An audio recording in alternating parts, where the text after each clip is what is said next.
Hi guys! Welcome back to our vlog. Char, ang taas ng energy. So for today's video guys, ay samahan niyo akong mag-igib ng tubig. Char, pero hindi talaga pag-iigib ng tubig lang ang basta pakay ko. Dahil pupunta na naman tayo sa kapitbahay namin guys, na hiningan namin ng kangkong. So nag-request kasi yung asawa niya na i-vlog ko daw ang kanyang langka farm. O diba? So ang kanilang langka farm guys, ay nasa bakuran lang nila mismo. Speaking of langka guys, ay season talaga ngayon ng mga langka. Kaya naman gustong ipakita ng aking pinsan yung kanyang langka farm dahil maraming bunga. So sa estimate ko guys, parang may more than 10 na bunga ang bawat puno ng langka dito sa kanilang bakuran. Take note guys ha, sa bakuran lang nila talaga ito.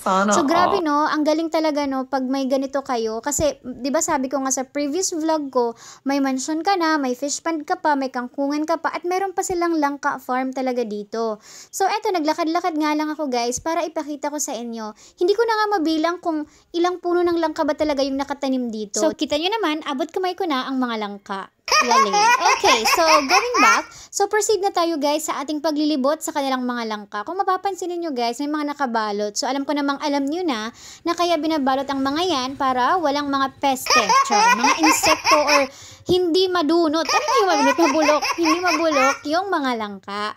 So, eto na guys, tingnan nyo, ang dami-dami talaga nila guys. Alam nyo ba na ang langka, masarap din siyang gulay at masarap din siyang prutas. So, ito pala guys na bubong na nakikita ninyo, yan yung bubong ng kanilang piggery guys. Pero sa ngayon, wala pang baboy, diba?